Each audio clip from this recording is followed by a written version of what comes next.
इतिहास जिस पर धूल पड़ी थी उसको जरा हटाता हूँ। जिन महायोद्धाओं को नमन है करती दुनिया, उन कर्ण अर्जुन से मिलवाता हूँ।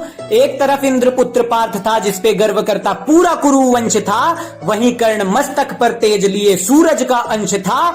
विडंबना थी बहुत भारी, नियति ने खेल ऐसा कुछ रचाया था। एक माँ की दो संतानों को न जाने शत्रु क्यों बनाया था। द्रोण के दो शिष्य बनने वाले आर्यव्रत की शान थे, दोनों ही बड़े वीर थे, दोनों ही शक्तिमान थे। अब किसे पता था आगे चलकर ऐसा कुछ इतिहास बनेगा। एक भाई दुर्योधन की आस बनेगा, दूजा माधव का विश्वास बनेगा।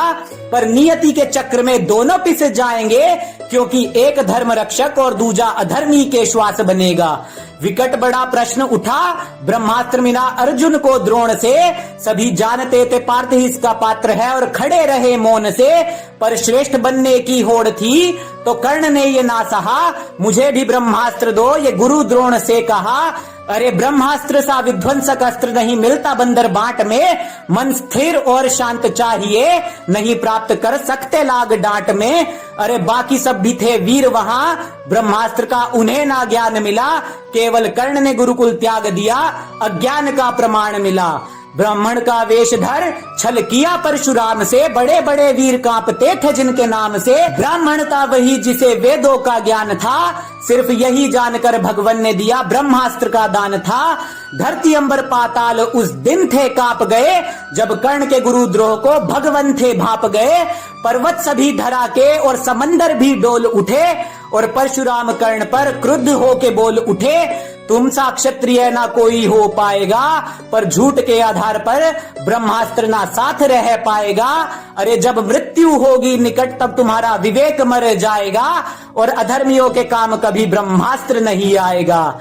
और वहीं दूजी ओर पार्थ था जिसने धर्म का साथ चुना। द्रोण भीष्म इंद्र कृपा सभी गुरुओं से ज्ञान सुना। अरे पार्थ से मिली ये सीख, सीखने की ललक जो जगाएगा। उत्तम बनने की चाह से एक दिन सर्वश्रेष्ठ वो हो जाएगा। अब परशुराम से ज्ञान लेके कर्ण महायोद्धा बनकर आया था, और ऐसा अद्भुत वो वीर था जिसने जरासंध को एक दिन में हराया था। अब दुर्योधन का ऋण उसने भानुमति स्वयंवर में चुकाया था, जब दुर्योधन के प्राणों को उसने अपने शौर्य से बचाया था। अब जब प्राण बचा लिए थे तो फिर कैसा ऋण शेष था। दुर्योधन समक्ष कर्ण क्यों अधर्म करने को पेश था। कलयुग में भी अधर्म का बीज जो बो जाएगा, एक अधर्म करेगा तो आगे भी करता जाएगा। अरे फिर से धर्म युद्ध होगा, शीश उसका गिर जाएगा। अधर्म के साथ जो भी होगा उसका सामर्थ्य मिट जाएगा। धर्म की पताका लेके श्वेत वाहन कोई आएगा, फिर से माधव साथ होंगे और सभ्यसाची अधर्म का काल बन जाएगा। अब दोनों वीरों की गाथा को आगे मैं बढ़ाता हूँ, युद्ध के हाल को संक्षेप में बताता हूँ। सामने कर्ण था पर वत्सा वो विशाल था, अनंत बल भुजाओं में विरोधियों का काल था। कर्ण के समक्ष उसका अनुज पार्थ था, भूत का कोई छल नहीं आज का यथार्थ था। जिसका धर्ममयी भाल था, कहलाता महाबाहु, और स्वर्णमय चरित्र उसकी ढाल था। वीर आहुति देने चल पड़े, धर्म युद्ध का वो यज्ञ था। कर्ण जानता था अनुज को अपने पर अर्जुन अनभिज्ञ था। सभी देव थे चकित वहां, युद्ध ऐसा विकराल था। कर्ण लड़ रहा था वीर भद्र सा, और मानो पार्थ महाकाल था। कर्ण के रथ पर अधर्म का बोझ था इतना बढ़ा, चक्र धरा में था जा फंसा, और वो धरा पर ही था खड़ा।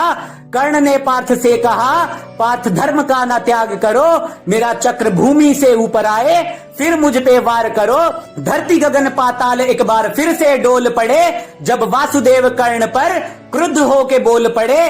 पार्थ तुम्हें जो धर्म सिखा रहा, खुद अधर्म का वो पोषी है। इसने अधर्म किया था अभिमन्यु से, यही पांचाली का दोषी है। बात सुन माधव की अर्जुन कर्ण फिर से टूट पड़े, दोनों के तीर फिर से तरकश से छूट पड़े। पर क्रोध में भर अर्जुन ने अंजलि का अस्त्र था चला दिया। धर्म के लिए ही जिष्णु ने अपने ज्येष्ठ का शीश भी था गिरा दिया। सीख मिलती इसी बात से, कर्ण सा महावीर भी धराशायी हो जाएगा।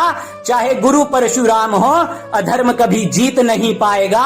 अरे आज जब बात होगी इस युद्ध की, इतिहास सो जाएगा। मिथ्या बातों के आधार पर कर्ण निहत्ता हो जाएगा।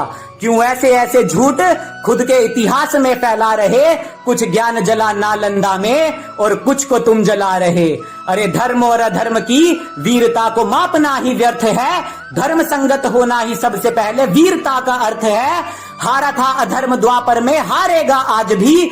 अरे सत्य का सदा से ही राज था, करेगा राज आज भी। जिस पक्ष में नारायण थे उस पक्ष में हम आज भी, और जिस पार्थ पर माधव को नाज था उस पर हमें है नाज आज भी, उस पर हमें है नाज आज भी।